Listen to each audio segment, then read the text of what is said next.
Hello there, folks. Welcome to the show. That's right, you got a double salute with one hand this time, but I do have another hand. So sometimes we do a salute with two hands. It's a really exciting, patented way that I have to greet folks. But welcome to the show.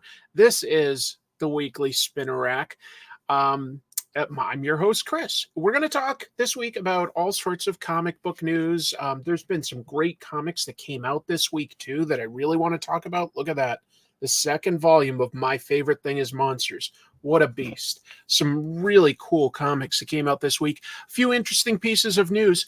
I'm told that Jim Starlin is going to be available and that we'll do a short interview. I'm still waiting on him right now because this show's live, so who knows? Anything could happen. Since we're waiting, I'm going to mention one quick thing. And it's a little sad, but I also don't have many extra details, folks. I just want to acknowledge it. Very recently today, Benny Potter, best known to many of you as Comicstorian, his wife has posted that, sadly, he passed away from an unfortunate accident. Those are the only details that we know. So my sincere condolences to his family and loved ones. I know Sal from Comic Pop knows Benny a lot better than I do. They've done shows together, so I've reached out to him, make sure that he's doing okay. I have met him several times, and he was always very nice to me. We have very different channels, but we both love comics, and he was always very kind. So, it's sad and surprising. Very surprising. He's only 40. I don't consider that old at all. So big surprise there. And I just wanted to, I haven't had any time to process this, folks. So I don't have it as a news item. I don't have any deep thoughts other than just being sad and surprised. And so I wanted to acknowledge that and move that on. I don't know how Sal is doing. I don't know yet. I've reached out to him. I'll let you know when I know something. Yeah, he's probably hurting. They were friends. So yeah, that's tough. Thank you, Steve. That's very, very kind. Very, very kind. Yes. But we there's not much more to say about it right now. So I don't want to dwell on it. I'll certainly acknowledge it and talk about it if we learn any more.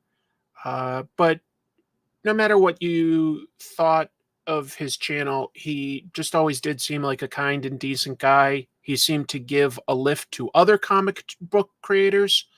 I have nothing bad to say about Comicstorian, so I just wanted to say something there to acknowledge it. Tell you what, until we have our guest available, I'll start with the news, okay? There's some really cool stuff. Look at that. I'm just so proud to have Jim Starlin. We'll get to that. Getting into the news, comics are selling very well these days. That's nice to see. Destro #1, first of all, has broken a sales record. But for anybody that's been following the news with Skybound's Energon universe, this probably isn't a surprise. So specifically, I'm talking about how issue 1 has pre-orders of 85,000 copies. That's before we get to reprints or anything. These are just the pre-orders that the comic book stores have put in. That breaks the previous record for the Energon universe, which was 80,000 copies on Scarlett #1 just a couple weeks ago.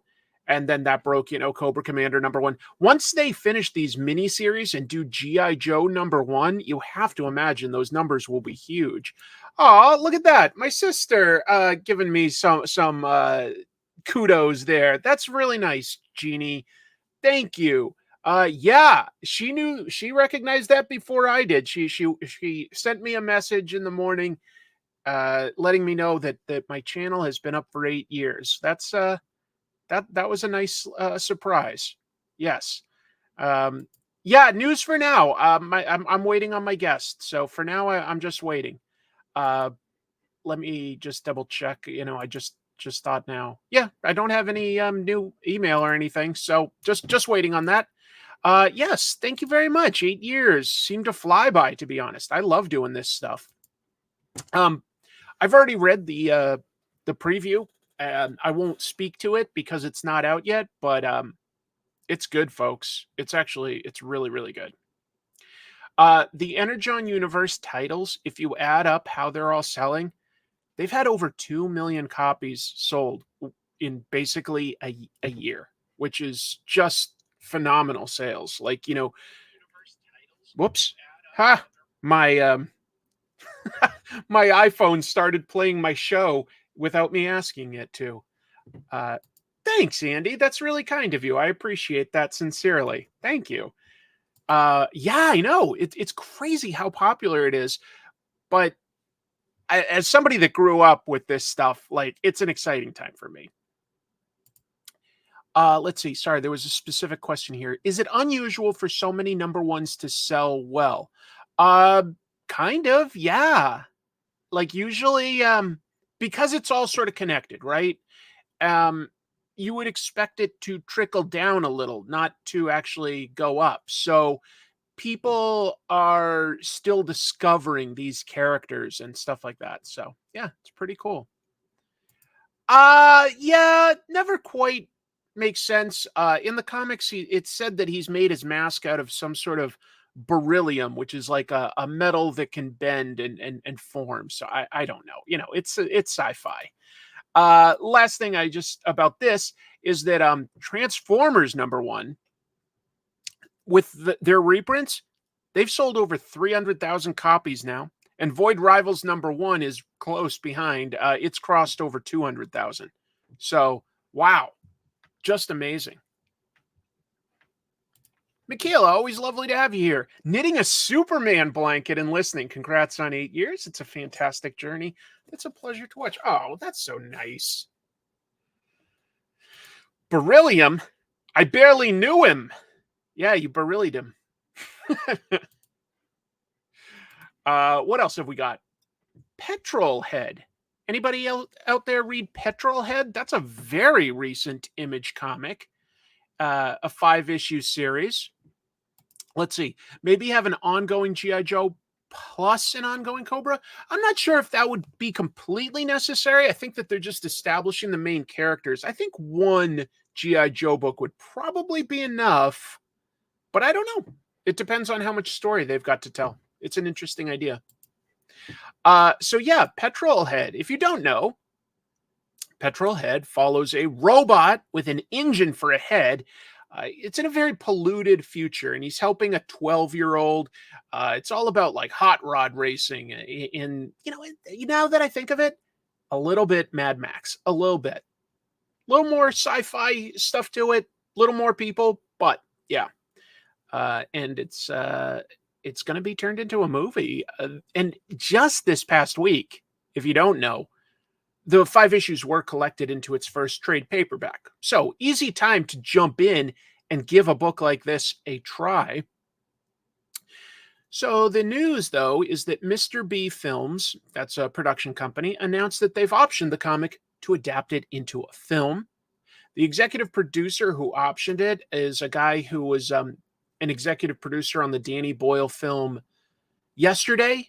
If you saw that, or at least remember the big premise, which was, this folk guitarist guy is in a car accident, and when he wakes up, he remembers the Beatles, but nobody else does. So he recreates all their songs.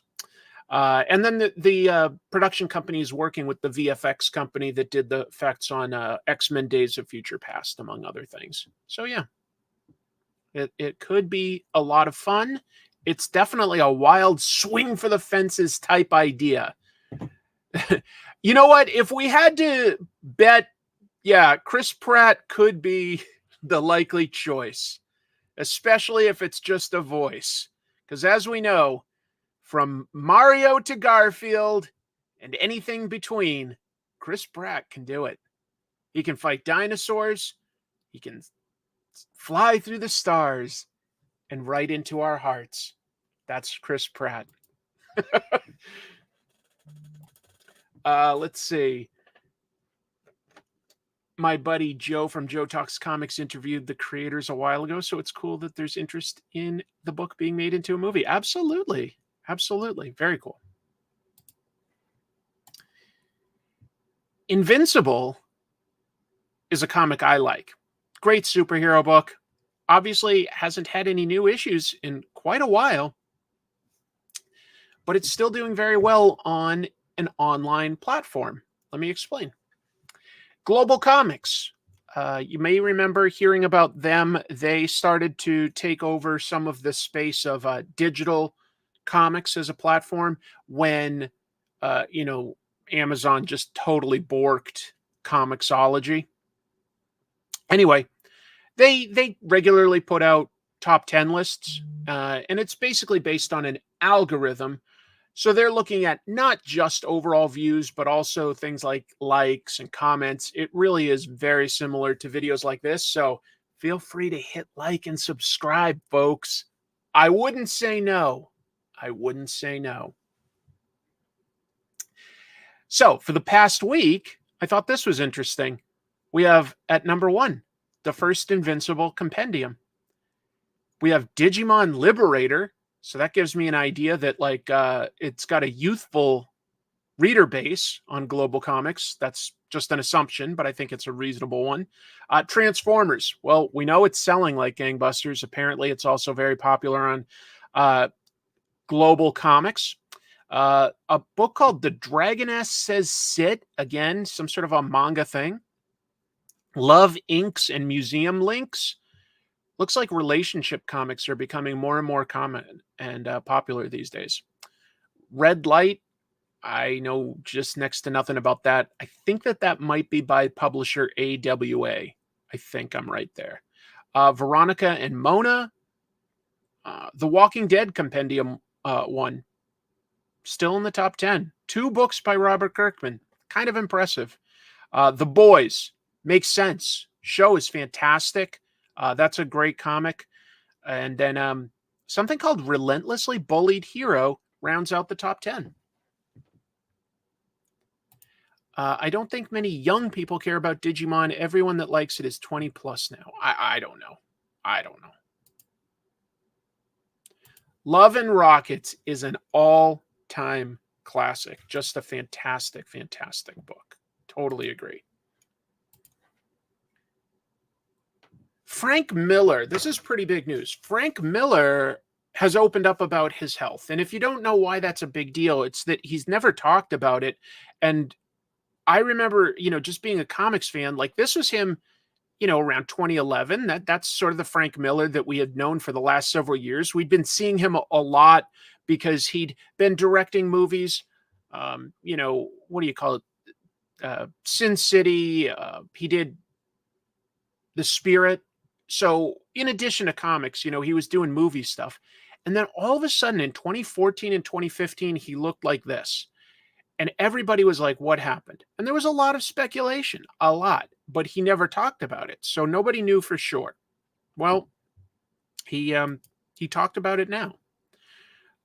So yeah, just saying that we were speculating about his health, because I was part of that. I had no idea. I really worried that we were about to lose him, but now we're 10 years past that and he's obviously still here. So he's currently promoting the documentary about his life and career. And he spoke with Vanity Fair. This is the cover page for the Vanity Fair article, which I recommend you go check out. It's an interesting interview. He really talks about a bunch of stuff that he hasn't talked about before. And he says that it was alcohol. So it wasn't cancer or anything like that. It was alcohol.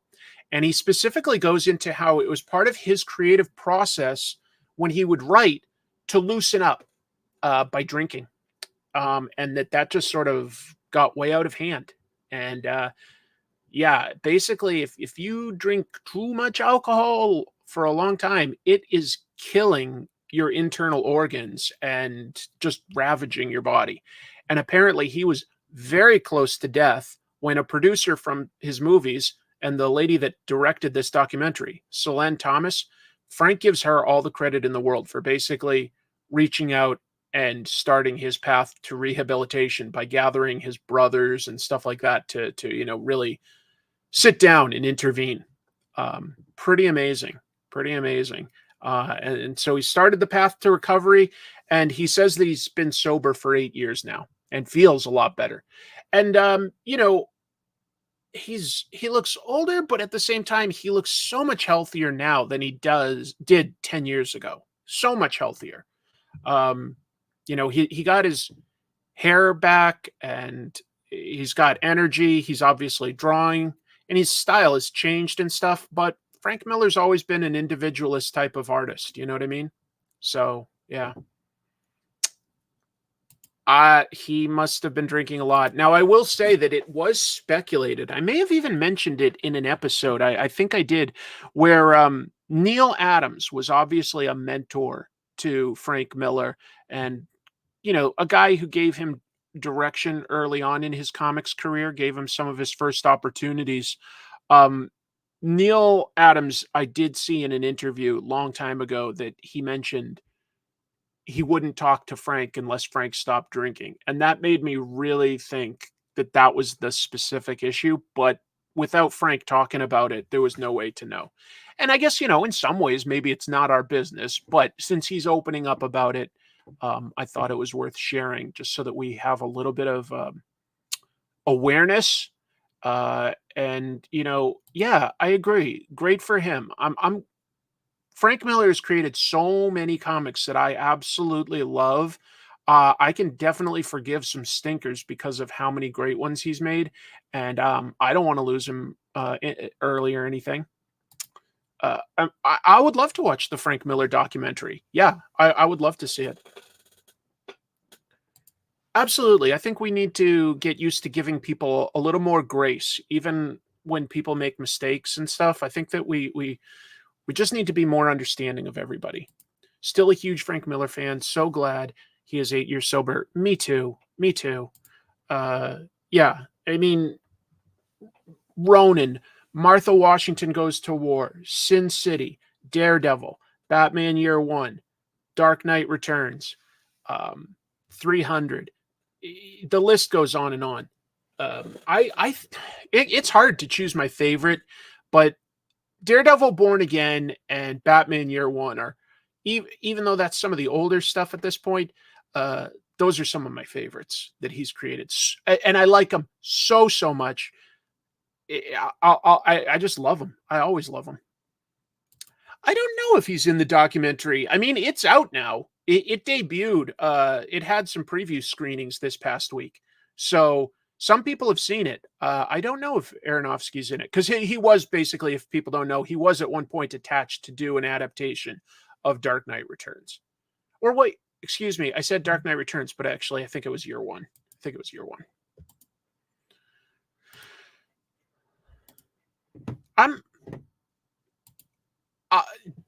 Miller did say several years ago that while he doesn't take back what he said and did, 10 years ago, that he is a different person and that he would never have made like those comments and the statements that he did 10 years ago. So I think he was in a bad place. I think he was in a bad place. It was a terrible comic. Terrible. But he's made so many good ones. I can forgive a miss here and there. Al Ewing, another writer, very different kind of writer, but a current modern writer, and a writer who has done a lot of stuff that I really like, has joined some sort of a mystery writer's room. Oh, hold on. Let me just back up and mention this. Edward says, got to see the documentary in New York City, and Frank Miller and Neil Gaiman did a quick interview before. It was a great time. Edward, just since you have seen it and many of us haven't, would you recommend it? Do you think it's a good movie? I'm very curious about it. Very curious. I'll watch just about any comic book documentary, to be fair, but one about Frank Miller, I absolutely would. Jumping back, yeah, I want to talk about Al Ewing and this mystery writer's room he talks about. So this comes from Al himself. He posted to his blog this week that he had written a few pages of the final X-Men issue from that Krakoa era. They finally moved past that.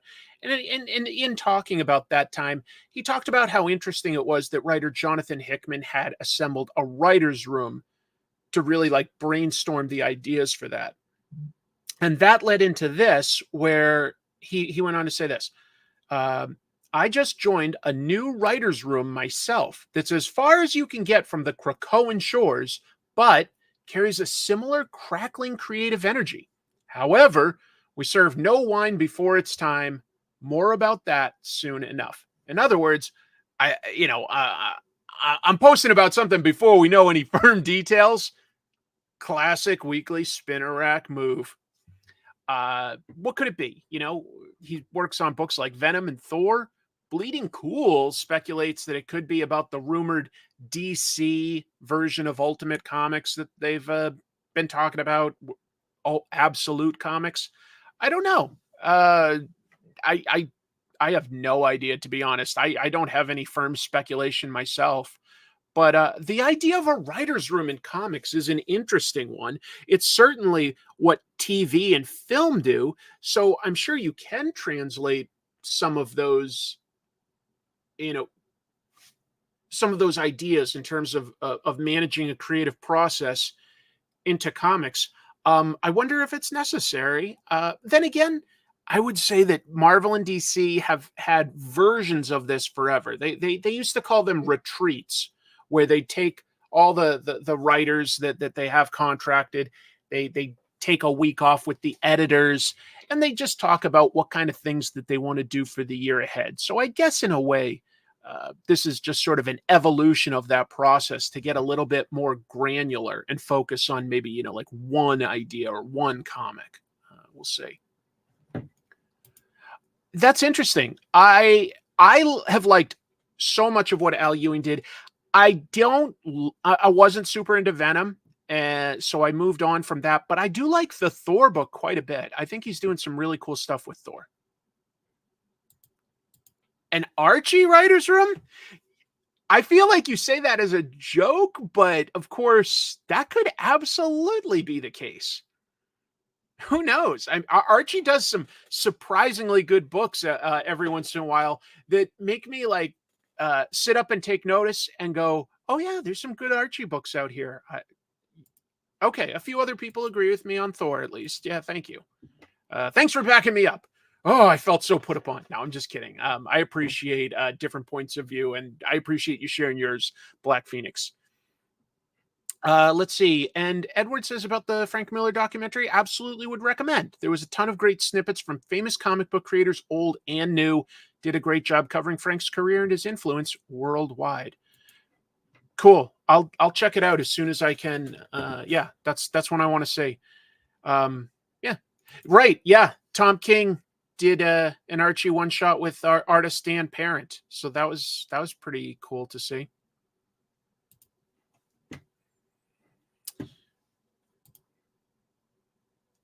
Marvel's art from, or how do I phrase this? I didn't give it a good title now that I look at it.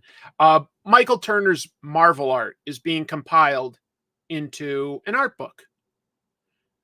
Clover Press, they're partnering with Aspen Comics. That's Michael Turner's company, or was, or well, it is. It just, it manages his estate, right? His artwork through his estate. And they're partnering with Marvel to produce a 9x12 hardcover art book of Michael Turner's Marvel art. I know he had his fans. 184 pages. It's already fully funded on Kickstarter by quite a bit. It's available for 17 more days. So I thought I'd put that on people's radar. I know he's very popular. It's sad that, he passed away so young.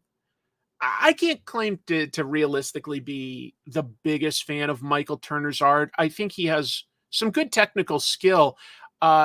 He loses me sometimes, like for his composition. It feels weird to nitpick, but I'm just saying, if I'm not a huge fan, why I'm not. I remember he had a pretty famous Flash image, and Flash looks really cool, but he isn't running. He's standing, and then there's like lightning, as though he had been running and has stopped. And I just thought, Flash standing still generally isn't going to interest me. But yeah, I'm being a real nitpick. I'm being a jerk. That's what I'm being. Here's one that's super positive. Yeah, I know Fathom. Fathom was what made his name. Fathom, his stuff at Top Cow. Yeah. But this is a piece of news. I like this idea a lot. Marvel must-haves. Marvel's going to make more of them. So, as recently as February, Marvel had announced they're going to do Marvel must-haves. And it's kind of similar to Free Comic Book Day for us, the reader. They're providing free comics to retailers. Just a way to try to hook new readers. I mean, a free comic.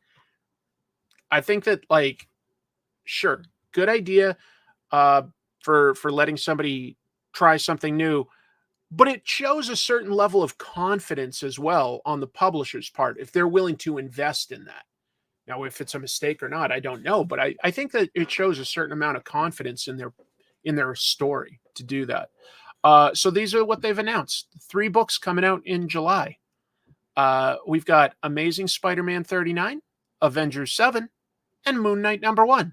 Personally, I have been wanting to understand what's going on in Moon Knight since I've heard so many good things. A free book? Yes, please. I don't think that they have to. I've been trying to find more specific details because Jake has a good point. Free Comic Book Day is not free for the retailer, for the comic book store you go to. They do still have to buy those comics. Now, they're sold basically at cost, maybe even technically a little below cost, but they are still something. They're not free for the retailer, but they bring in a lot of business. But I'm pretty sure Marvel must-haves, I'm pretty sure Marvel provides for free, and that they've just got sort of limits on how many they're going to give away. But yeah. Yes, Marvel Moist Hands, I think, will be the next popular thing. And I think that DC Damp Paws will follow very soon, followed almost immediately by Image Soggy Appendages. Yes, if we put free in quotes, it doesn't quite sound as much fun, does it?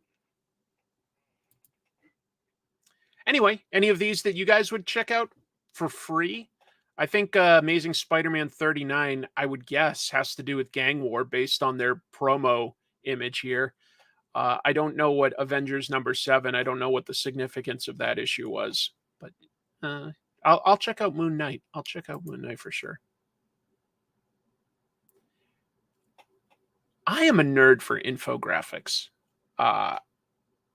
They can be done poorly, but they can also be very interesting. I like infographics. And I mention that because, of course, I'm going to talk about a new Marvel infographics book. Some people have been annoyed that writer Jonathan Hickman likes infographics and frequently employs a few pages of infographics within the books that he writes. I've always enjoyed that. I feel like that's world building of sorts, and a different way of presenting information. I like it. Not everybody does, but I like infographics when they're presented well. So this is a super quick one, but this writer, Tim Long, he's been producing infographic books for 10 years. I think he did a Star Wars one at one point. So he's done a bunch of like different infographic books, and now he's making one about Marvel. It's called Marvel Super Graphic. I've got the cover and just like 2 random examples I can speak to in a minute. It's coming out September 24th, so I'm putting it on folks' radar. $22.95 for 176 pages. It's a little on the smaller side too, 7¼ inches by 9¼ So not even full, regular paper size. I thought that was a little interesting as far as the size. And I just grabbed 2 random images that they were showing. One is just like listing a superhero that comes from every state. This one is comparing Civil War versus Civil War II, and each of these are characters. Each of these bands are the sides, like,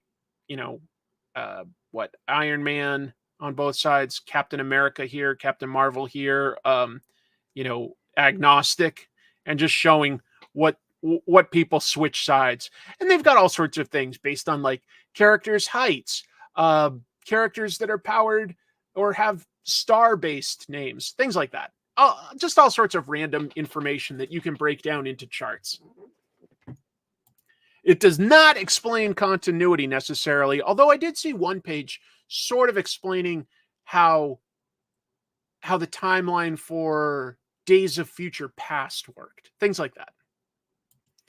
Yeah, some of these are pretty obscure here and there. Like, I think Oklahoma has Razorback as an example.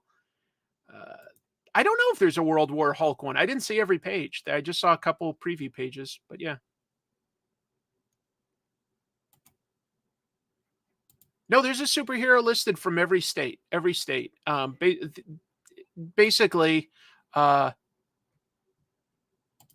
each of these is like a paragraph, more like a sentence about a superhero from one of the states, and they've got the state name and then like a hero name underneath. So yeah. Oh, Razorback is Arkansas? Then I forget who Nebraska was. Sorry.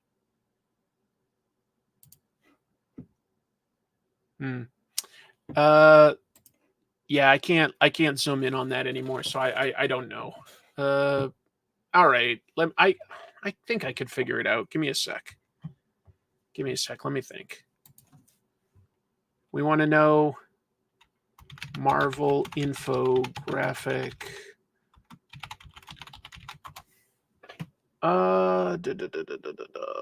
Boy, there's actually a lot of places you can buy this. I'll say that. I'm looking, folks, for where I pulled this from. It was Nebraska that people were asking about. I'm not going to do this for every state, but let me find. Okay, so there's Nebraska, and I'm just zooming in.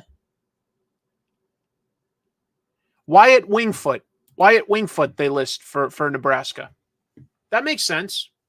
Wyatt's a great hero. He's from Oklahoma? This infographic says he's from Nebraska. Yes, plastic in the attic. I did talk about it at the top of the show.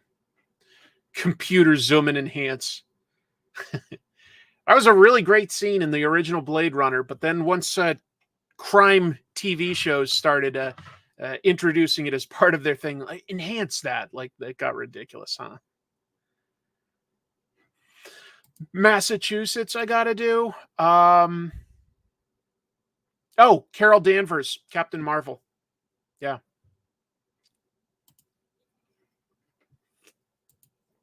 Now people are saying he's from West Wyoming. Beats me, man. This is quick, but there's a little bit of news for Avengers 5. I don't think that they're going to call it the Kang Dynasty anymore, but they might. We'll see. Deadline reports that Marvel Studios is in talks to hire Deadpool 3 director Sean Levy to direct Avengers 5. I bet that happens. They need somebody. And yeah, I mean, obviously, he's done sci-fi and superhero stuff. He's worked on Stranger Things. He's done a bunch of movies with Ryan Reynolds. I think he's done like 2 or 3 movies with him aside from Deadpool 3. They also, Deadline reports that the movie will this time have more equal footing for all the superheroes that they use as compared to what they're saying is, like in the first few Avengers movies, obviously Iron Man, Captain America, Thor would sort of have more screen time than a bunch of the rest. They also said that the movie will contain more than 60 characters. And I'm like, I mean, I guess if you're talking about everybody that has a speaking role, that might make sense. But anyway, who knows? Jim Starlin will be at Heroes Con in 4 days. Well, he was supposed to be here at 5. It's 5:35. So I'm losing confidence, but I don't have a way to really check on it while I'm doing the show. So I don't know what happened there. I may have to change my thumbnail. We'll see. Also, there's no word for Avengers 5 at this point, whether the MCU will definitely continue to use Kang as their villain, if they're absolutely going to recast, or if they're going a different way. I feel like don't don't change horses in midstream. Kang is a good villain for at least one movie. He's a classic Avengers villain. There's a lot of good comics that you could pull from that have Kang as the enemy. And it would help bring together all their sort of multiverse ideas by saying that they're timelines. So I hope that they do in a way, but we'll see. I don't know yet. I think that absolutely makes sense. Yes. I think Marvel's right to be confident. I mean, the tracking for Deadpool 3 is huge. I'll be honest, beyond it being what looks to be a fun movie, don't you guys think that there's a piece of the interest and excitement in Deadpool 3 being that it's the only Marvel movie this year? I mean, from Marvel Studios anyway. I know that we've got like Madam Web earlier this year, and we'll get Kraven and Venom, but you know what I'm saying? Like, I think that that's a piece of it, that if we're only getting one Marvel Studios movie, I think that there's a little more interest in it. Definitely. All right. I don't understand why films are so scared to recast now. Yeah, I don't know. It's a little weird when you do it for like the main character, but even then, James Bond got through it just fine many times, you know? I didn't see that, but if it's true, I think I'll be okay. And if it does happen, fine. That sounds like fun. I don't have a strong opinion on Taylor Swift having a cameo in Deadpool 3, whatever. Yeah, the oversaturation was definitely the previous Disney president. What was his name? Not Iger. I'm forgetting his name, but there was a Disney president, and his whole thing was just like taking everything that works, Star Wars and Marvel and Pixar, and being like, yeah, we're going to triple that. Bob Chapek, that's it. Thank you, Evan. Not that, like, you know, he totally ruined Disney, but it was way too much. And I'm really glad that they've calmed that down, because it was just too much. It was just too much. Moving forward, here's a happy piece of news. Here, look at this. George Perez added to the National Portrait Gallery. Let me explain why that's a big deal. He's become the first comic book artist to be added to Smithsonian's National Portrait Gallery. And that was established back in the 60s to honor a wide variety of artists that have contributed to the US's cultural history. So think about that. You know, like Perez is getting in there before Stan Lee, Jack Kirby, you know, like it's cool. It's cool. And I'm glad, because everybody says George Perez was just a kind person. He did stuff for charity. You know, he worked hard helping establish and run the Hero Initiative. Fans say that he was just delightful at conventions. And this is on top of him being just a really talented artist and writer. So in his last few months, you may remember this, Perez had met with a bunch of DC Comics folks for a lunch. You know, Jim Lee, Marv Wolfman, you know, big contributor who knew him well.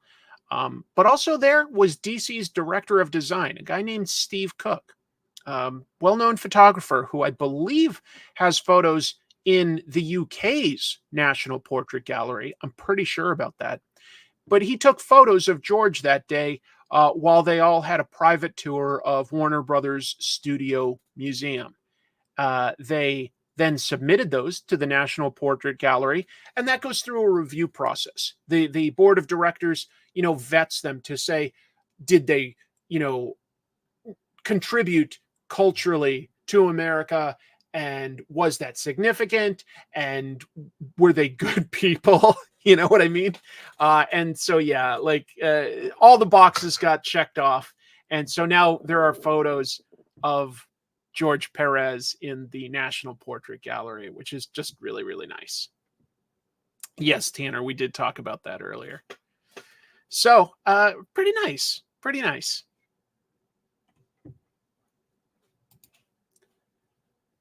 as long as I'm talking about DC stuff, I think people know this, but I'm not 100% sure. So if you don't know, the DC Comics Style Guide, yeah, that's absolutely available now. This is a big deal. Well, they are portraits, so it has to be, like a photo or a painting, and maybe there just haven't been enough assembled and submitted. Maybe this is the first time somebody thought to do it, to be honest.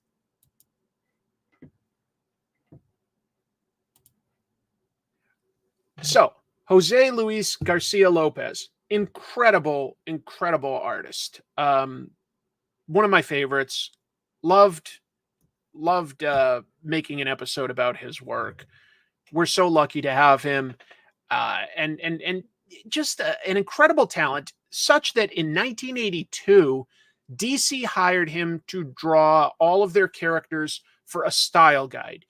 Not like exciting comic book shots, but like, this is how the character should look, like a turnaround, so that they could share that with their official licensees. When somebody needed to make a lunchbox or a Hot Wheels car, DC would send them this style guide.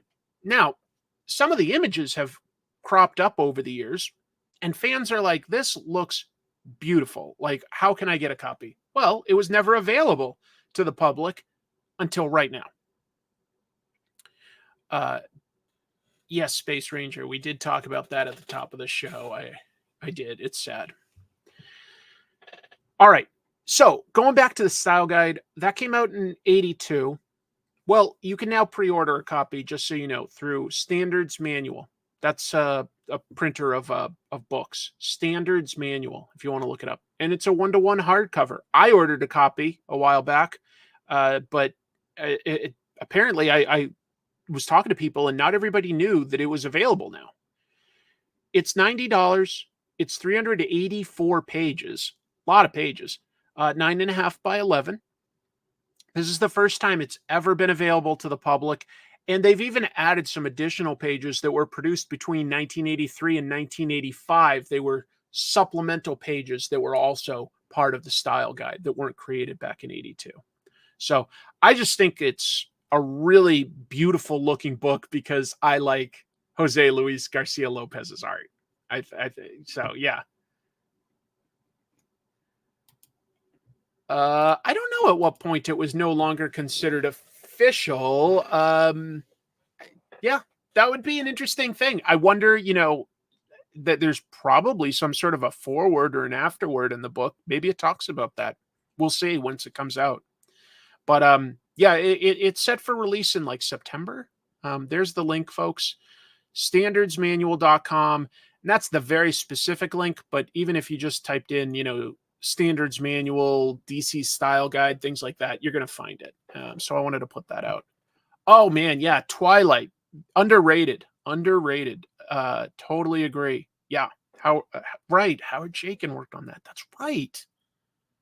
Yeah. Sometimes some of this stuff leaves my head and then comes back. So many great books that Garcia Lopez has worked on. And he still goes to conventions fairly regularly. Probably won't be with us forever. So if you have an opportunity to see him at one of your local conventions, I strongly recommend taking the opportunity. One of the best on a pure draftsmanship level and technical level. One of the best. Mark Waid talked a little bit this week about the upcoming DC Comics summer event, Absolute Power. And there's some cool promo art here created by Michael Janin. I might be mispronouncing that. So Waid recorded a short video, and it was really aimed at retailers, because today happens to be the final order cutoff for issue 1. And he was just sort of telling them a little bit about what it is and why he thinks it's worth picking up. But Absolute Power is going to be a mini series with Dan Mora on art. And Dan Mora and Waid have been doing some great things in the past year. Actually, past 2 years, now that I think of it, because World's Finest is actually a really great book. And they did some stuff on Shazam together. Yeah, I'll pronounce it like I would in Boston. It's Absolute Power. You should get some of that absolute power. So, what else? If you don't know, the story basically, Amanda Waller has always sort of been amoral, but I wouldn't have called her a supervillain, but she absolutely is now. And your mileage on that may vary. But she has acquired the power of Failsafe and Brainiac Queen. In other words, a Batman villain and a Superman villain. Failsafe, well, they're actually both robots. They're both robots, essentially. And with their abilities, she can now steal the superpowers of superheroes. And I mean, just looking at this, it makes me wonder if some of these superheroes are wearing different gear to sort of rebel with, and they've had their powers taken, like Superman in a black suit. Like, why would Flash need such a different suit, but still a running suit? I don't know. Maybe not, but maybe. Waller gone wild. Yes. Oh, very cool.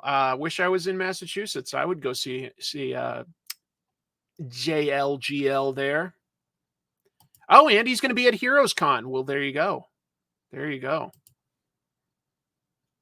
You think they're all depowered? I would not be surprised at all. Martian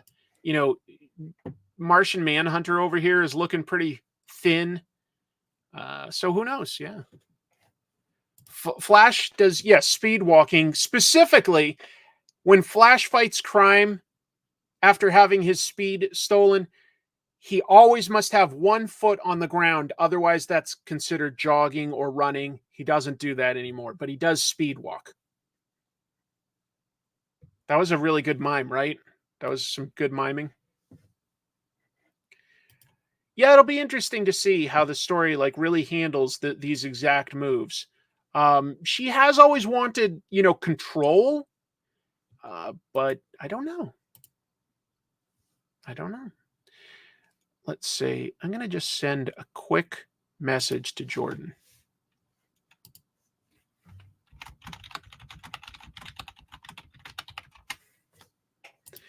Okay. Thanks, folks.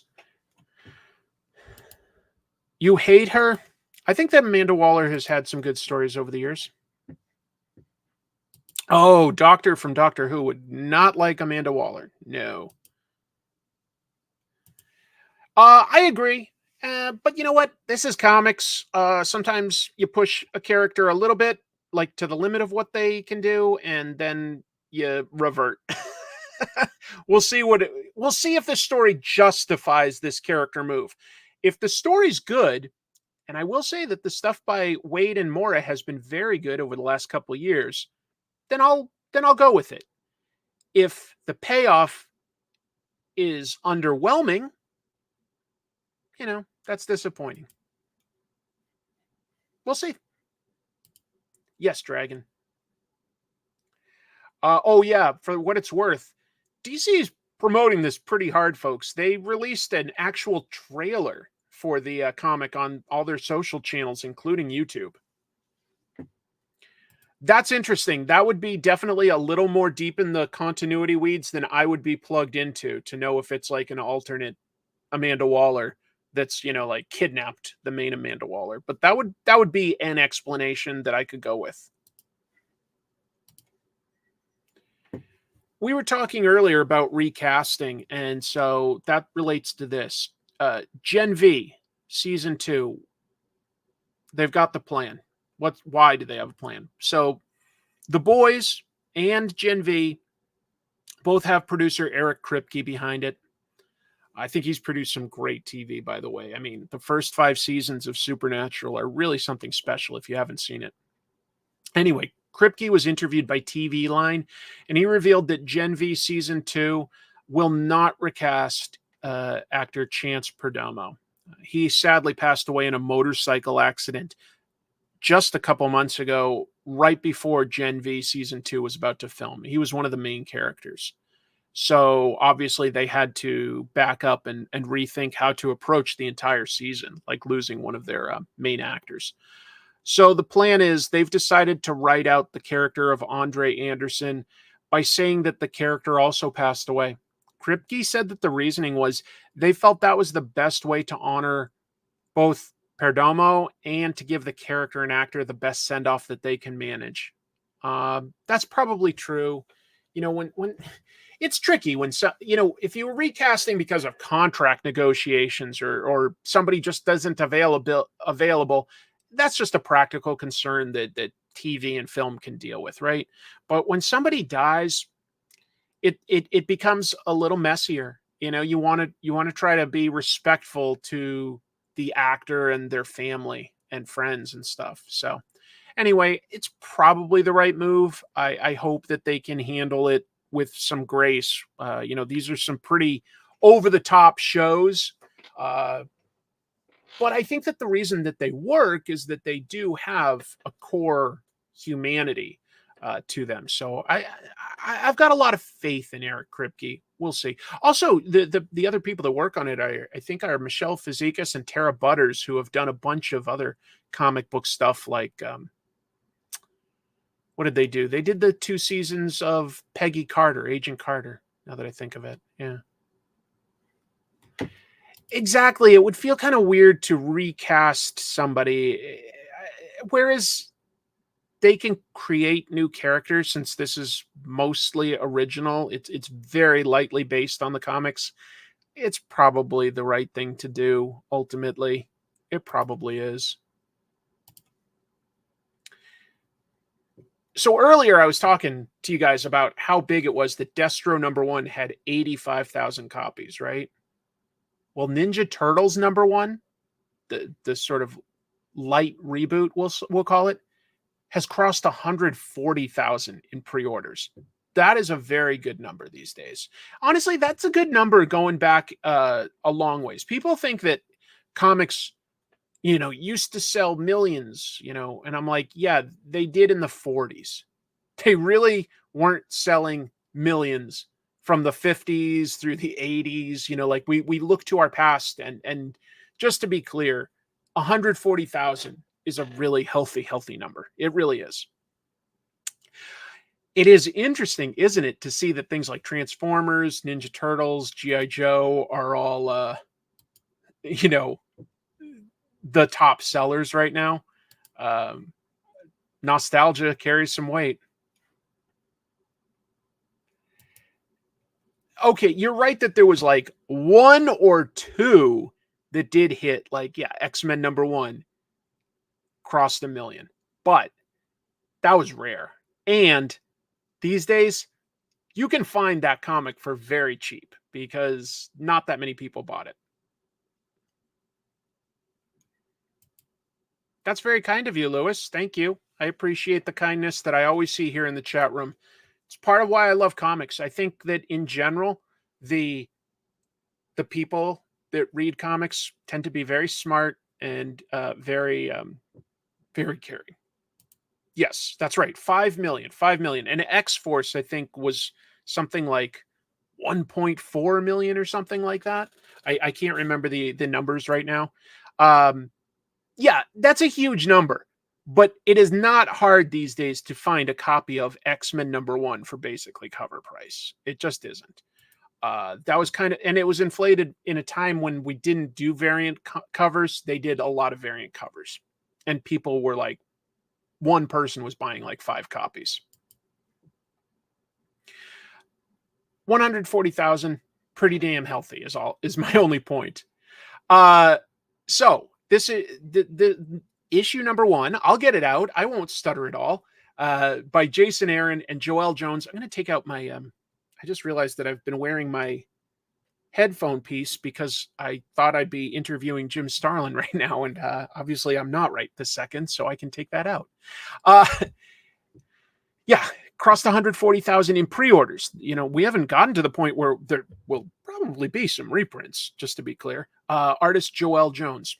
First issue is going to have Raphael as the centerpiece.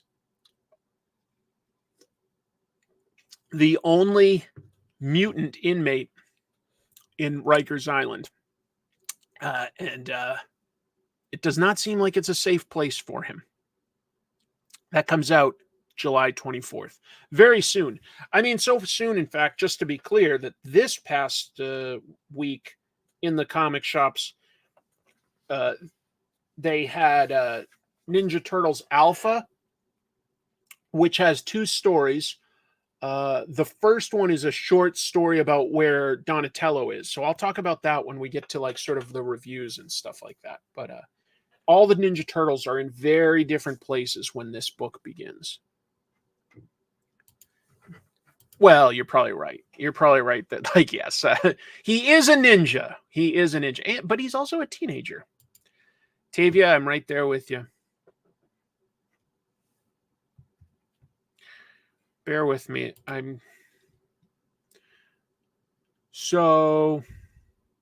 Okay. Yeah, so at the top of the show, I mentioned, the news had just come in that comic book YouTuber, Comicstorian, Benny Potter had passed away. We don't know exactly what happened yet, and maybe we won't. It's not our business in a lot of ways. But it looks like I did get a message back from Sal, and I'm not going to read the exact stuff. He's upset, but he's okay. Sal from Comic Pop. He knew Benny a lot better than I did, so I had reached out. Well, that's the mystery. That's the mystery. All the Ninja Turtles are in very different places when Jason Aaron's run starts. We've heard that Michelangelo is going to be a TV star in Japan. Donatello is a captive in like some sort of a zoo. I like that.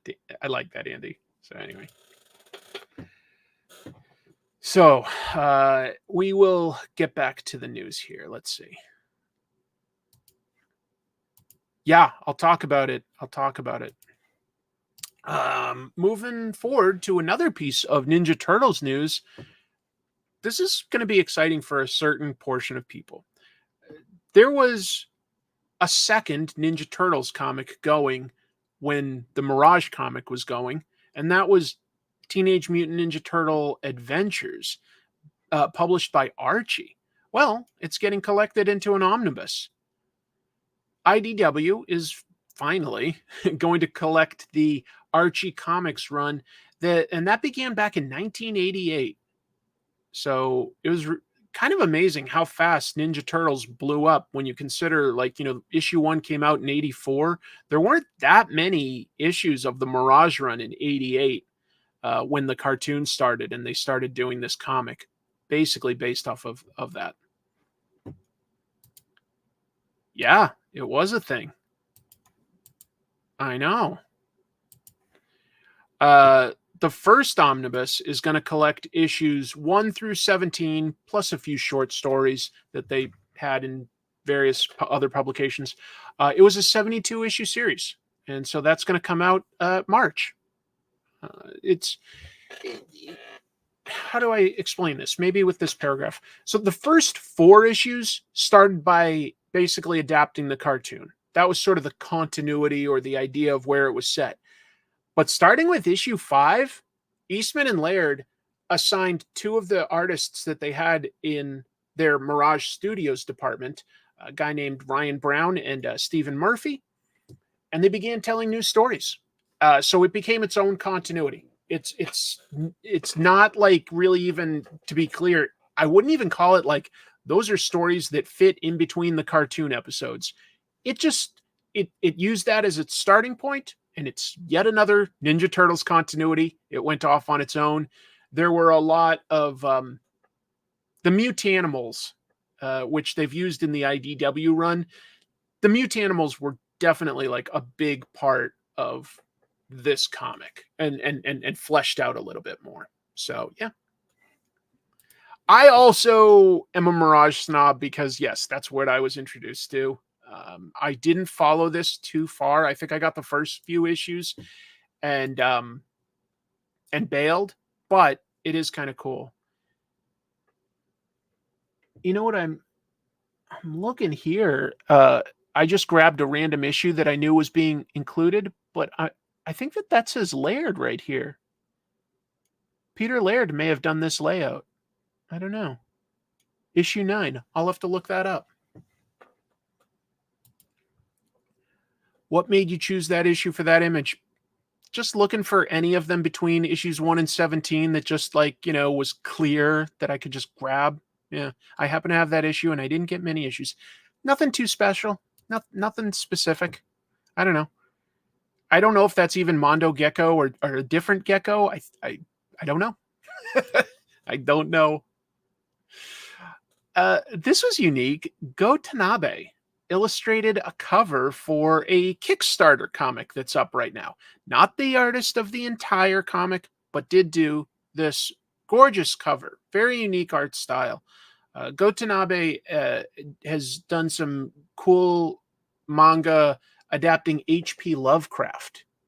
Really recommend that stuff if you're into esoteric, dark elder gods, giant monster type stuff. That I recommend it. So yeah, by the way, Tanabe, currently an Eisner nominee, has illustrated this Kickstarter exclusive cover for the upcoming one-shot comic Liminalis. It's a 200-page one-shot. It's published by an indie comics company called Happy Misfits Publishing. I don't know who they are, to be honest. It's new to me.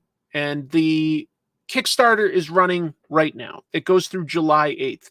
They're just right now it's a few thousand beneath its goal. I think it's super likely to hit the goal. You can also get this as a print.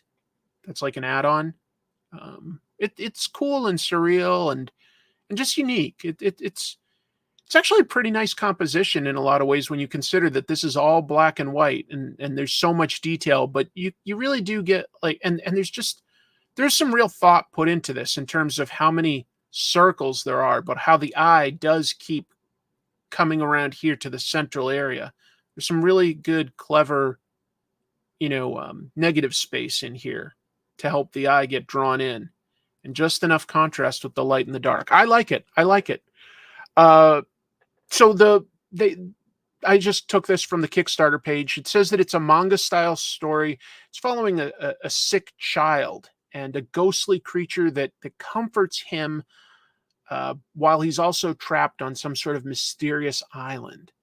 It says that the creature basically, like steals the dreams of like these evil creatures that are on the island and tries to comfort this child that's got a weird sickness. So yeah, big one shot. This is not the interior art, so look at the Kickstarter carefully, make sure that it looks like it's something that you want. But Go Tanabe is definitely a great artist, and that's quite a get for this project. It's quite a get. And the last piece of comic book news that I have is also in manga. Viz Media, you guys may know them if you read any manga. They definitely translate a lot for the American market. Are they the biggest? I'm looking. Yeah, Viz has got to be the biggest importer of manga here in America. It's got to be. But part of growing means that they're trying to grow beyond just adapting stuff. They're trying to create some of their own content. And so they've created this new thing called one-shots, which is exactly what it sounds like. These are going to be a collection of 20 to 50-page stories that get the whole premise out, tell a full story. Now, if it takes off, I wouldn't be surprised to see it continue.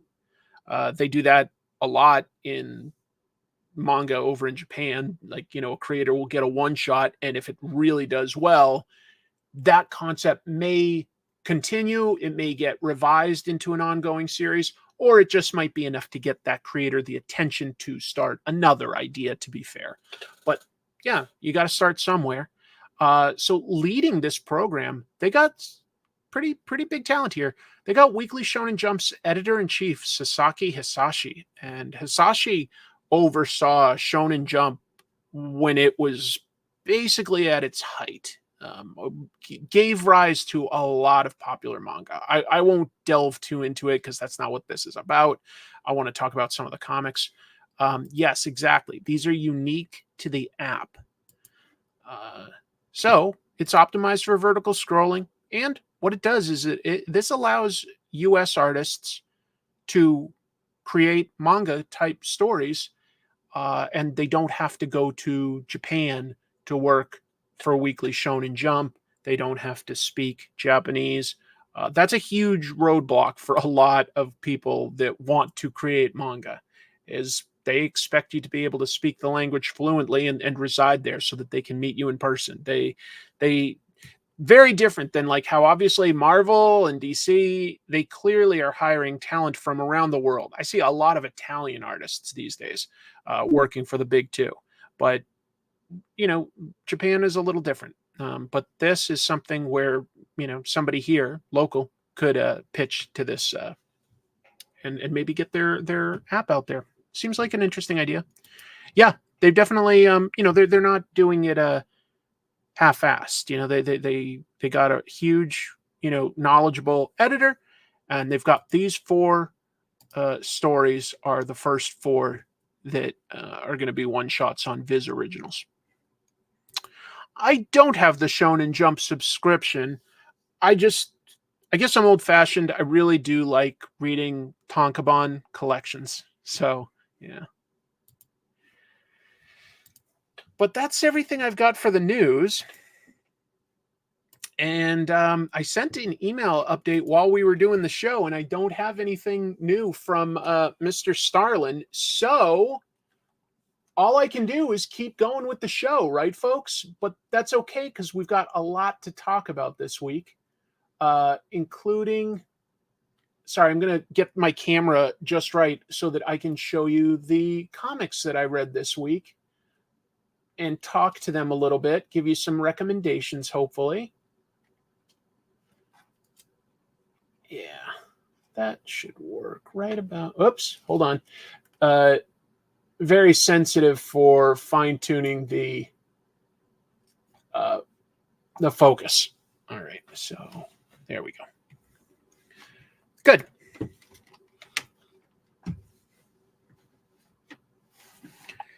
You scared me for a moment, thinking that like he legit just was on another show. I don't know. I don't know what went on here. I'm sorry. I would love to speak to Jim Starlin. I was not trying to in any way be disingenuous. I was expecting him to be here just before 5, and he's not. But obviously something got lost. I'll be honest, guys. And I'm not blaming anybody, but usually when I do interviews, I like if it's being set up. Sometimes there are people in the middle that like are sort of brokering and arranging these interviews for us. But at a certain point, I like to be able to talk to the artist directly and say like, hey, here's what to expect and when. And none of that happened. So I don't know what happened. I don't know.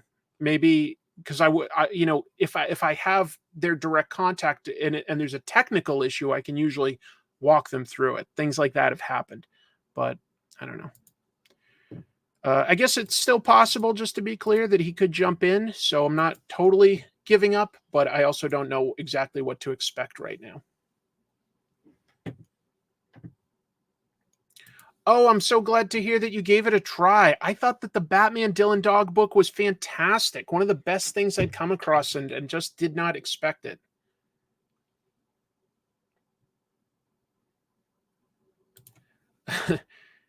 I won't share that one, God Loves Comics, but that's the kind of stuff I try to avoid in my prep. I try to. So, yeah, a few comics came out this week. What do I want to start with? I think I want to start with Last Mermaid number 4. And I just want to do that because I want to get as many eyes on this book as possible for purely selfish reasons. I really like this comic, and I want as many people to be reading the comics that I like as possible so that they go as long as possible, right? Last Mermaid is written and illustrated, basically everything, by Derek Kirkham. And it is a special book. The thing I'm starting to become most impressed with about this post-apocalyptic story is the confidence Derek has with his pacing. The action the dialogue is just so well paced. This book moves at a great pace, and the Derek has you going at the pace he wants you to go. So when there's action scenes, dialogue very little. Panels can be very even, but like, well, actually, like when there's action, there could be sort of almost an inset type of panel, and it kind of helps you read a little faster, just a little bit of a splash, right? Not quite a full splash page, but, a big panel here and there, and it reads faster. And then you get like, the double page splash. And then if he wants to slow you down, that's when you really get the sort of evenly paced panels. This has minimal dialogue, but I read this much slower in a very deliberate way.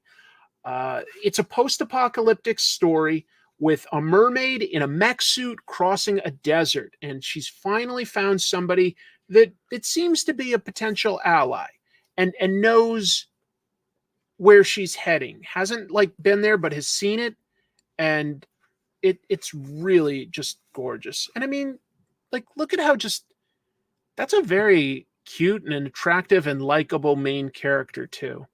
But the designs are really great. I mean, I look at this and I go, okay, Derek Kirk-Kim, the first few issues, I go, okay, one of the influences, Mad Max. We're in a desert post-apocalyptic stuff. But now I'm starting to see some manga and anime stuff, like the guy with delicate features, the bandage across his face. I don't know specifically what I want to say this is referring to, but it definitely makes me think of plenty of manga and anime that I've seen in the past in terms of character design.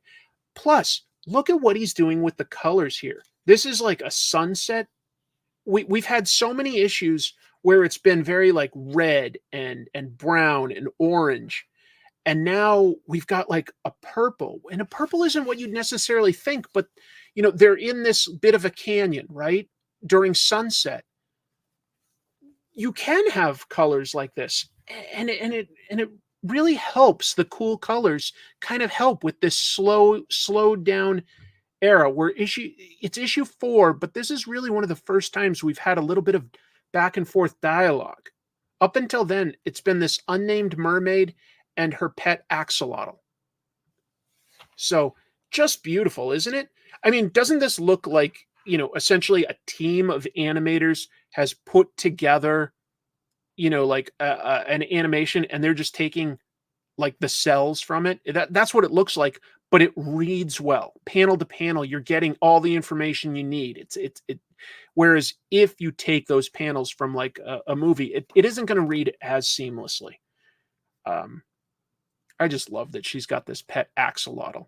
Keep in mind, she's in like this orb in her mech suit. So she's underwater here. That's why her hair is sort of floating and why the axolotl is there. And I really felt some of that distance too, where she's connecting with this guy out there, but she also isn't able to like really touch or interact with him. Harlock, you know what? I do see some Harlock. That's such a good observation, Ernie. I just knew it looked a little familiar, but I couldn't necessarily place a specific. But I look at that and I agree. A little bit Harlock, but also even just the line across the face like this and the hair like this, now that I think of it, also reminds me a little of Blackjack from Tezuka. So we're only on issue 4. Obviously, this is a slightly different format if I compare it. This is basically square compared to the comics rectangular. But Harlock and I think Blackjack are a little bit the inspiration for the new ally here. It's utterly unique. Oh, and we also finally get sort of a human villain or something that we get introduced to towards the very end. But anyway, yeah, here. I mean, he puts it in here. Here's like a hint of something that we get next issue. I don't know what or who that is, but I love the design. Love the design. Derek says that he's got plans to tell this story for quite a while, but to get there, that just means that we need to make sure that this is a book that gets read. I am so impressed on so many levels with this. I don't know that there's a specific number. It's just, meant to go on. It's just meant to, it's an ongoing book. So, yes, Charlie. What else will I talk about this week? Just briefly, this is our sort of first introduction in print to Jason Aaron's era of Ninja Turtles. And we sort of get just a small story at the beginning that Aaron wrote with Chris Burnham on art. Looks great. For some reason, Donatello and other mutants are locked up in these cages down in the deep south, and people pay to fight them and get to beat them up. And if they kill them, they can pay extra to have a trophy made. Interesting. And Donatello is intentionally kept very weak. Like all of the animals are barely fed. And he's losing his mind. Like what's the biggest characteristic of Donatello that you first think of? His brain, right? He's the brains of the operation. But we're meeting him in a situation where he's been starved and caged for a while, and he's losing his grip on reality. He's having trouble remembering his own name. At one point, we see him just talking to a rat that's in the cell with him, and he's thinking that that's his dad, Splinter. It's not, but it's reminding. Yes, I agree with this observation. There is a little bit of Richard Corbin going on with the art and the colors together. It's a very short story. I agree, Owen's review, but it does what it is that's interesting to me is when you take a hero and you take away the first thing that you think about that makes them who they are. What does that leave you with? Well, it leaves you with a Donatello that's still a hero. He basically fights the guards. He gets right past the first guy that he's fighting, and fights the guards. Now he's not strong enough to overpower them. He gets shocked and he gets sent back to his cell, right? He gets beaten up. So why would he do that? Well, we find out Donatello, even if he's not thinking on a big technical level like he normally is, he is still thinking smart. He did all that just to steal a sandwich from the guard's office that he then gives to his fellow cellmates. So Donatello he took a beating to get food for his fellow mutants. In other words, he did have a plan. He was smart enough to have a plan, even while he's, so weak and disoriented. I like that. He does something heroic. He does something that is still smart to survive, to just get to the next day. So I like that quite a bit. When you take something away from the hero that you think of as their main thing, how are they still themselves? What does that show you about their personality and how they handle adversity? So I think that I'm overpraising it, but I think for a short, it's like an 8-page story or something, folks. It's got me pretty interested. It's got me, kind of excited for the Ninja Turtles run. I hope to see more clever moves like this. And then you get a big full story back here. This is way more based in the ongoing continuity from the past 150 issues of IDW's run. It's written by Tom Waltz, who has been a writer and co-writer for almost all of that. And it deals with a bunch of the mutants and supporting characters from the comic. Not the Ninja Turtles, not April, but just other characters that they've introduced over the year. But it's cool. It's a good story. I think it was worth it. It's a pretty thick issue because the second story is pretty long, and then the first one's kind of short. But I think it was good. I'm excited anyway. I'm excited. So let's talk a little about this book. And we'll talk a little about a very big book. This is Volume 2, Book 2 of 2 books for My Favorite Thing is Monsters. The first volume made my top 10 of the year, and there's no question this one will as well. This is a difficult book for me to just briefly explain to you guys because look at the size. This is a huge story. And this is book 2, right? What I can tell you is that it's all told from the perspective of an 11-year-old girl who is drawing her story. She's really into like monsters and stuff. So like she draws covers of like the comics that she likes. This is her older brother. Her mother has just passed away. Her mother passed away at the end of volume 1.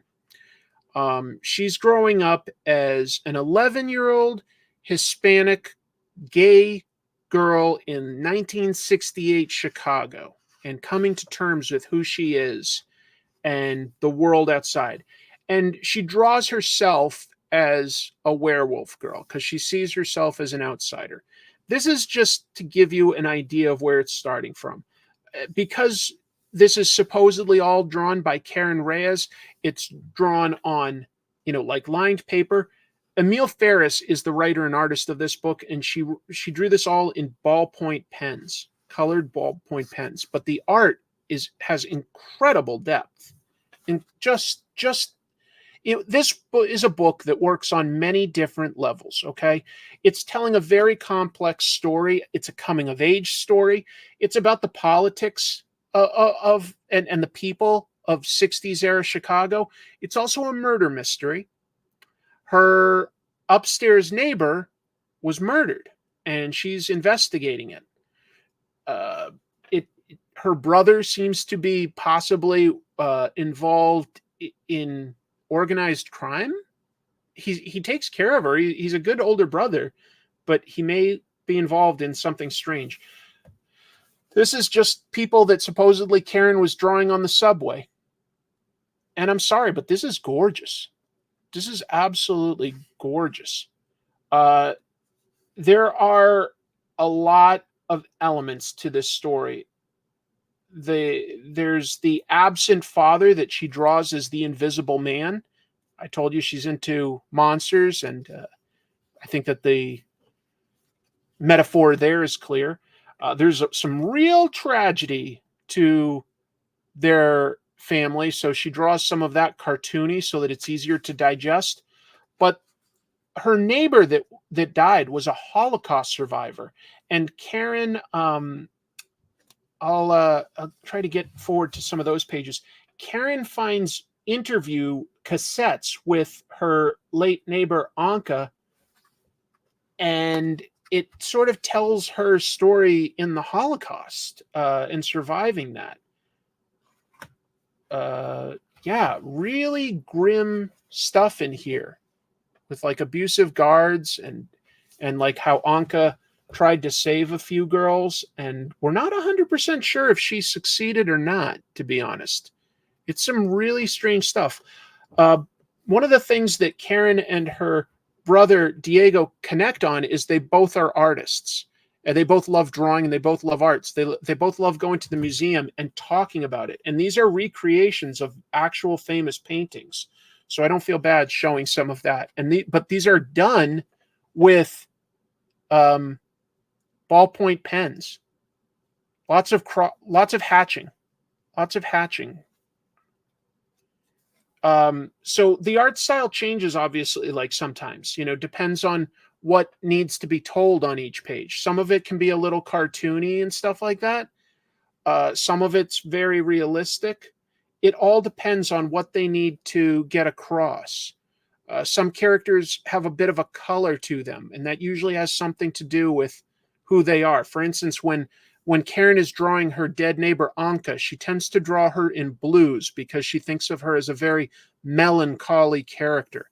There's a lot that's going in here. Chapter breaks always have sort of a mock-up of a horror comic, the stuff that Karen likes to read.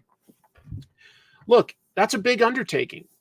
It's going to take you at least 3 hours to read this, at least. Just this book. You could even read, just to be clear, you could read book 2 and it will make sense. But to be clear, it is a complete continuation of where things left off in book 1. But you don't have to have read that to understand where this is, because it was a couple years ago and I'd sort of forgotten. I had to refresh my memory. But then I realized as I was reading this, wasn't necessarily key to understanding everything.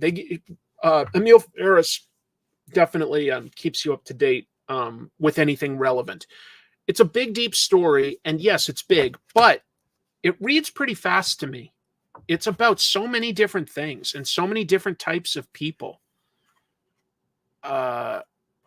So many different things happen in it. I'm just giving you a glimpse. I know not everybody here is into indie stuff. A lot of people like superheroes, sci-fi, horror.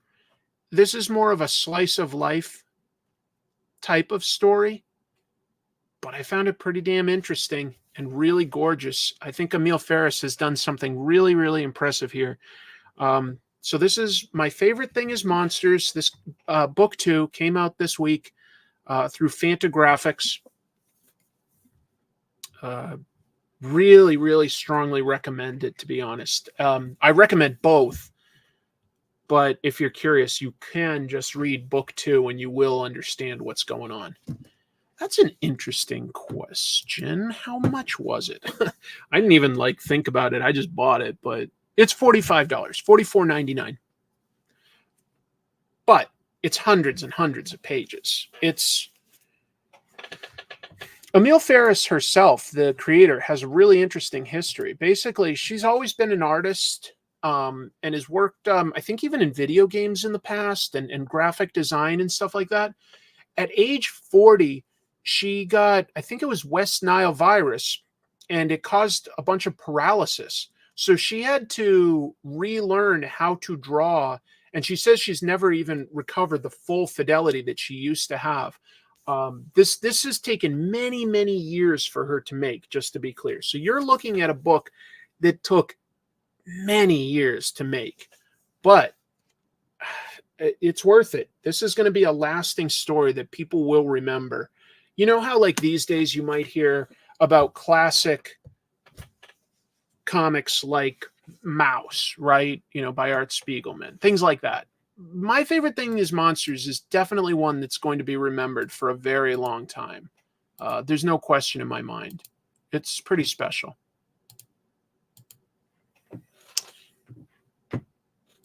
If you are, Mark, I strongly recommend this. The metal spiral in the back of the book. Yeah. It's interesting to read all about the behind the scenes stuff as well, because Emil didn't actually draw on the lined paper. That would probably be very, very difficult to keep your flow in a certain way. But what she did is I think she lightboxed the lined paper underneath her art pages, just so that she did know roughly what she was doing. It does help for once she letters it, she letters it in a felt tip pen or something. And because it tends to be lining up on the lines, it's pretty easy to read for the dialogue bubbles, the word balloons. No, I haven't heard of that one, but thanks for the recommendation. I appreciate that. It's an interesting story on so many levels, folks. The story itself has lots of different things that it's about. That's why it's tough for me to sort of, I don't want to just tell you what it is. And even if I wanted to just break it down, I can't tell you this whole story, that I just couldn't. I can tell you some of the things that it's about, and I can tell you some of the things that happened behind the scenes that make that an interesting element of the book production as well. But this was a real treat to read for me, and I know that it's not going to be the story for everyone, but I think it will give you a deeper appreciation of comics if you read this. I think you will see that there's a lot of ways that you can go about telling a story in panels on pages, and because this challenges some of the ideas that we're used to. Some of it is how you'd expect panels to be laid out, and some of it will challenge you for the way it's laid out, and obviously the art style itself changes a little. That's pretty cartoony, even though there's a lot of hatching and detail. but we'll find another, like that's a very realistic face. But there are reasons for it to go from cartoony to realistic. It all depends on the part of the story that's being told at the time. And no matter what, even if this isn't like as exciting to you as, say, a Dan Mora or a Daniel Warren Johnson, there's certainly real emotion in these characters' faces. Like there's a lot of thought that's going into like the specific type of anger that's being represented here, in my opinion. I found the little bit of a love story quite charming. Just so much that I could say about it, actually, and I'll let it go. It's very subjective with details that depend on the emotions of the narrator. Yes, exactly right. The art itself, not just what it's representing, but the art itself tells you something about the character. That's such a great observation, Kevin. What's important to her, what she's feeling, why she does something cartoony versus something realistic matters to the story, but also matters to the character. So really, really great. I could talk about it more, but I think you guys get it. I recommend the book. Birds of Prey is a fun adventure comic. I don't have nearly as much that's deep to say about this. One thing that is interesting is Kelly Thompson, who's writing this, has created a backstory for a villain that has a very personal connection to Barbara Gordon that goes back to something like, who was Velvet Tiger? I think she was from the 70s or something. So it goes back like into some pretty deep lore to create something. That's nice. Ultimates #1 is an interesting take on the Avengers. Very different characters than either the previous version of Ultimates or any version of the Avengers. It makes it its own world. One thing I like about this is it really makes Hank Pym a nice and likable character. Hank Pym, Giant Man, Ant-Man. In this book, he has been given the opportunity to access his powers that he was entitled to have, but that a supervillain called the Maker changed this world and prevented him from having. And it shows him what the Marvel 616 is like. And this Hank is very afraid that he could make the mistakes that the Hank Pym of our world made. He doesn't want to take these powers because he doesn't want to accidentally become, Yellow Jacket or become the kind of person that would ever hit Janet. He doesn't want to be that person. And it's really, it really makes him likable. The way he's so concerned about that. But he gets a pep talk from Captain America that's like, you know what? You're not that person. You saw like a way it could go, but you're not that person.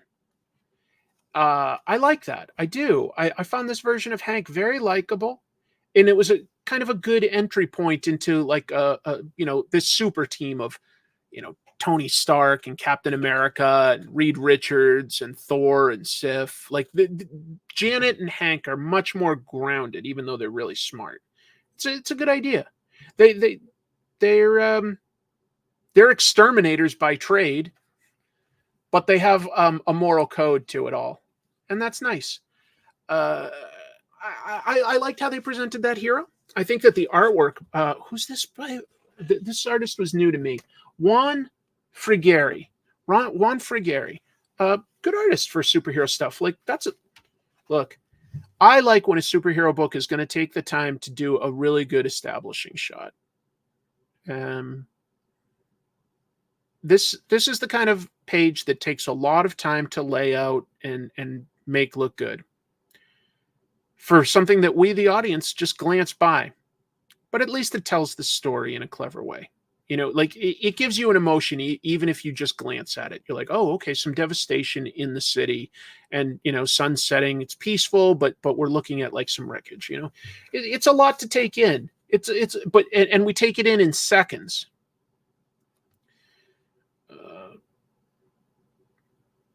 We've got two very clever people here. You know, Tony Stark, a very young Tony Stark, and Reed Richards, who insists on being called Doom. That's just who he is in this continuity. He is Doom. And they have very different methodologies for how to potentially fix a very broken world. The idea of fixing a broken world is sounds kind of relevant to what we deal with. I like it. There was something else I wanted to comment on, but I'm trying to remember exactly what it could have been. I had an observation on this, and it's not coming to me now. Juan Frigeri doing some good action stuff. I don't know. It's got heroes that are the world thinks are terrorists. So it puts them on the back foot, which is good for such a powerful team. And they have to learn to work together. Well, this isn't Dr. Victor Von Doom. This is Reed Richards forced to be Doom. There's also a ticking clock I should mention on this. These guys know that the maker, the guy that created this terrible world and set up supervillains to, like, you know, rule territories throughout the planet, is going to be escape from a prison that they put him in 6 months' time. And they need to try to get the world in good shape to fight this absolute genius in 6 months. So there's a ticking clock element to it that I liked. Boy, I wish I'd remembered what like my big observation on this book was. It's not coming to me now, which I feel a little ashamed by. What a host. Oh, well. It was good. It was good. I won't quite call it great, but I would call it very interesting. It's superhero fare, but it does feel relevant to today. It's a little dark. I'd love to see a little more hopefulness. You know, I felt a little bad for Captain America being woken up in not just the modern day, but a modern day where a supervillain had really put things in a bad place. Exactly. Yeah, it does make some of the other Ultimate books interesting, knowing that there's that ticking clock. And the last book I'll mention is something we sort of started with in terms of the news. The Energon universe. The latest book is this miniseries, Scarlett. Hey, one of the original G.I. Joes, both in terms of an action figure in '82, the comic, but this is a new shared universe, and Scarlett is very much a spy. She is, you know, army intelligence. That's always been her job, is intelligence. And she goes undercover in Monaco and sees something. She sees, look at that. That's the Arashikage symbol. Arashikage. Sorry. So, what is that? Well, in G.I. Joe comics, that's the clan that Storm Shadow is from. Ninja stuff. Well, in this, it turns out that Scarlett and Jinx used to be friends, but Jinx went missing. Jinx is already undercover working for some bad guys. Or is she undercover? Is she actually working for them? The Arashikage clan has traditionally been assassins and not always good guys. Some of them are good guys, some of them are not. Scarlett goes off mission to get some extra information. The art is striking and action-packed, and it's interesting that they build a shared history here with Scarlett and Jinx, and that, like, she's got personal stakes here, trying to find out what happened to her friend. She basically gets sent on a mission by Stalker, another key G.I. Joe. I like that they, in this shared universe, since they haven't assembled the G.I. Joe team yet, folks, what they instead do is, like, here and there, key Joes will pop up. Stalker just shows up for a few pages to give a job. Speaking of job, Snow Job drops off Scarlett at the Arashikage castle deep in the snowy woods of northern Japan. There's some good ninja stuff. I like this, that it's spies and ninjas. I think that spies and ninjas is a pretty good entry point for a G.I. Joe story. I think that they've done some really clever stuff with the Energon universe to find ways to make G.I. Joe a little more international, a little bit more sci-fi, and just basically more accessible to all sorts of people rather than sort of being based on anything jingoistic about America. Yeah. Yes, if we jump back to the Ultimates, there are two versions of Reed Richards. The maker is from the original Ultimate Universe. He was the Reed Richards of Fantastic Four, and he created his own rebooted Ultimate Universe, essentially. And he entrapped Reed Richards in this armor and like made him perform calculations and stuff. But anyway, I really like what they're doing with the Energon universe. My favorite version of G.I. Joe remains Larry Hama's ongoing continuity. But some of that is nostalgia. I'll just share that up front. You know, I mean, it's been going since the early 80s. It's over 300 issues. You know, it's developed its characters very well.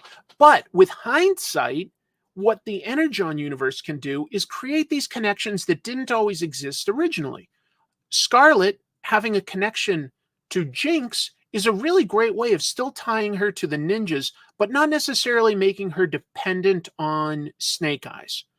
And it's an interesting way to introduce some of these characters. The Cobra Commander story ended with Cobra Law going into space to try to destroy Transformers because they find mechanical stuff offensive. These are ideas that never would have come up organically when the toys were just like two separate lines and like, you know, this year was this new character and you got to introduce them, and then this year is this new character. But now we have all those concepts, and how can we weave them in a new organic way? It's pretty clever in a lot of ways. Loved the writing. The art needs to be a little better in depicting the one-on-one combat. Maybe. I think that this is Marco Ferrari has a clean, likable style. Maybe some work to be done in terms of the storytelling. I'm not going to argue with you too much on that. I think that maybe a little too much emphasis on like the fun stuff and not enough on the actual clarity, potentially. But yeah, Kelly Thompson, also, like I said, writing Birds of Prey, really writes some great women.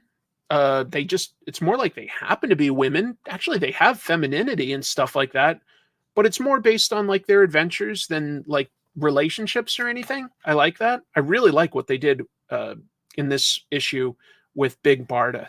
Big Barda gets like possessed by like some sort of evil entity, and you think of Big Barda as like her power is just she's super strong, but no, she's also mentally tough. So mentally tough, she's like the first person to be able to beat this like evil entity that controls minds. Again, this is an example of good writing, in my opinion, where we've got we've got a hero having something that's like their main thing getting taken away from them, and how do we still find a way to make them heroic?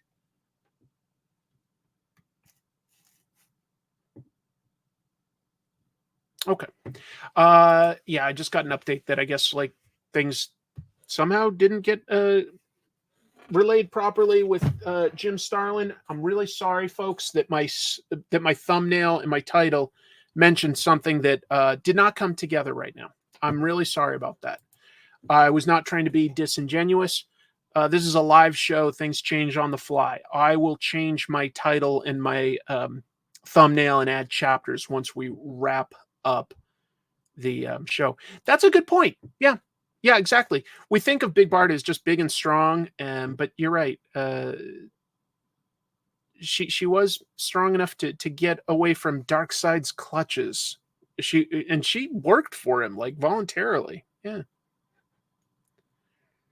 Maybe we'll get another opportunity to talk to Jim. I did do some prep for that. I'm trying to think if there's anything else that I should talk about comic book news-wise.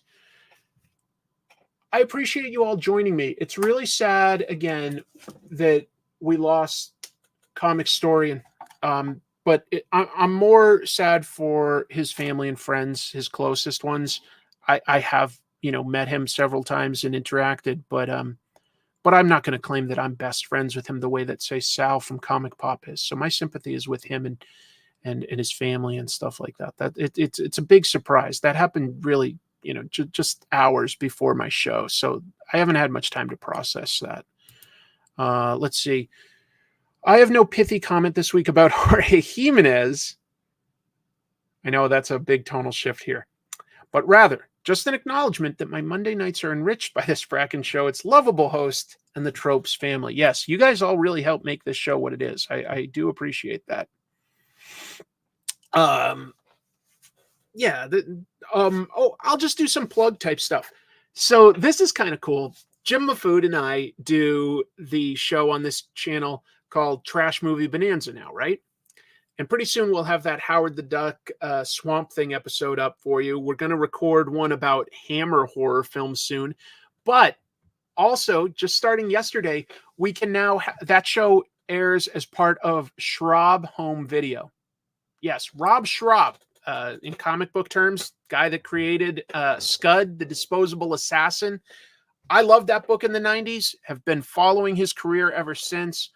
These days, probably best known for working on stuff like Community and Rick and Morty, stuff with his friend Dan, but he also was, the showrunner for the Sarah Silverman program. That was a hilarious show. He's done so many great things. Rob has Channel 101, place that gave The Lonely Island, like Andy Samberg, their first big platform. These days, if you go to Schraub Home Video, Rob has a Sunday. He streams live shows. Great folks like Abed Gaith, Kali Kazoo have shows. Jim has had been on there before, but they're now showing Trash Movie Bonanza starting yesterday, 8 p.m. Pacific on Sundays. They'll add that to their lineup. So that's kind of fun. Just it was really nice because that has like an active live chat room, kind of like you guys. And it was nice seeing like people enjoy our silly little show. When we say Trash Movie Bonanza, we don't mean that all of the movies we see are bad, just to be clear. There's been several that we absolutely love. It's more just like B movies and schlock. Some of them are bad, and some of them are just movies that underperformed, things like that. My choice for a Hammer movie was one I think is fantastic, but it definitely didn't quite reach expectations on them. No, it's hosted on his own channel. It's just Schraub Home Video. I'll type it in so that you guys know where to look. It's nice, and there's a Discord. homevideo.com. Let me just highlight this. So that's the website if you're curious. I just like that we're being seen by more people because it's a labor of love doing that one. I recently finished the Guy Ritchie TV series, The Gentleman. Great stuff and very funny at times. Definitely worth your time if you haven't seen it. The Gentleman. Right. I remember the trailer for that. The Gentleman. Was that also a movie, though? That was a movie, right? Yes, it was. I saw the Guy Ritchie movie. I didn't realize, I don't think, that it turned into a TV show. Oh, look at that. A spin-off TV series was released by Netflix in 2024. Huh. That's so cool. I'll check that out when I have to get the time, but that sounds really cool. I have long had plans to make a comic tropes about Asterix. Sometimes when there's a really big topic, it gets really tricky to figure out what my angle in is so that I'm not just recapping everything about it. You know, I need to figure out like sort of an opinion on it. And then if I've got like a unique opinion or observation, I can start fleshing out the script that I create based on that and like focus in on one element. You know, like I've wanted to talk about Carl Barks on Donald Duck or the Phantom. These are very big topics, and it's like, how do you drill down to like one thing instead of just being like, in 1968 this happened, in 1970 this was the storyline, in 1971 there was this and this. You know, like that's not quite what I want to do for an episode. I want to have a point of view, and that can be a real challenge sometimes. I don't want to just recap, I don't know, Wikipedia or something like that. You know what I mean? So, but it is one I'd love to talk about. It's a comic I've definitely read and enjoyed. And you guys are probably right. I don't talk enough about, say, bande dessinée. I don't talk enough about, you know, European books. And I'd love to. I would love to. You haven't thought about it in 30 years? Well, I'm glad to make you think about it. It'll happen someday. Mazinger Z, I've long thought about doing an episode about Go Nagai. Go Nagai. Either Devilman or Mazinger Z, or maybe just Go Nagai himself. So yeah, I have not had the time to really sit down and watch Mark Miller's channel. Good for him for getting all those interviews. He's got the access, you know. Yeah. Wine? I don't know what the wine refers to. I don't think I don't have any wine. There was something that like fell through the cracks. I'm going to adjust the title and thumbnail. It didn't happen. It didn't happen. So I guess I'll wrap it up here, folks. There's a Comic Tropes that I've already recorded. I'm just editing it. I should have it up this coming week at some point. Yeah, I think I can have that up pretty soon. So I did not. I've not seen any of the Bad Boys movies. Sorry. I'm sure they're fine. Just has flown under my radar. Didn't see any movies lately other than the trash movie Bonanza stuff. Thank you, everybody, for being here. I really rambled at the end, but it's fun to just sort of talk with everybody. I had a great time. And I'm sorry that things were not quite as advertised, but they were. I did do a Tintin episode. Yes, I did talk about that. So anyway, yeah, I think that'll do it. So everybody take care. Keep reading comics. That's 2. Let's see. Can I get them lined up? Oh, I did it for you. Thank you, everybody. Gonna start editing this to give chapters and a new thumbnail and title. Be with you soon. Take care.